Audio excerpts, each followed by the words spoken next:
Александр Михайлович, вы, я знаю, действительно противник, ярый противник дрожжей и дрожжевых продуктов, и хлеба, хлеб, который содержит эти дрожжи. Почему? Вот сейчас нас тоже слышит определенная аудитория. Давайте скажем, почему нельзя есть дрожжевой хлеб и вообще любой продукт, в котором есть дрожжи?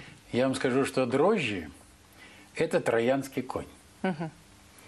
Значит, дрожжи в 1936 году профессор Вольф показал, что когда он создал эти дрожжи, когда он создал вот это хлебопекарские дрожжи, он эти дрожжи внес в раковую клетку. Раковая клетка увеличила свой рост в 2–2,5 раза. Люди сами, как на дрожжах, выращивают свои раковые опухоли.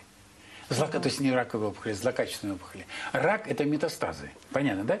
Которые ползут. И представьте себе, что 90% мы остановили метастазы. Это заключение дает институт Минздрава.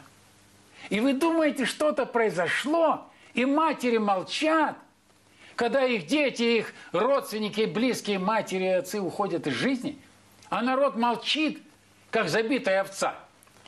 А это все, еще раз повторяю, это дает институт заключения, институт Минздрава. Давайте в мире ни у кого этого нет. Еще раз скажем, что уже отказавшись хотя бы от дрожжевого хлеба, мы уже сделаем большой шаг к своему здоровью, так? Уже большой, да. Большой шаг. Не только пиво, шампанское, так. вино. Любое. Да. Откажитесь.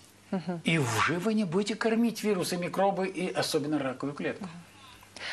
Квас, я тоже понимаю. Квас, да? обязательно. Квас. Да. Медовухи всякие, которые раньше у нас варили. Верно, да. Хорошо.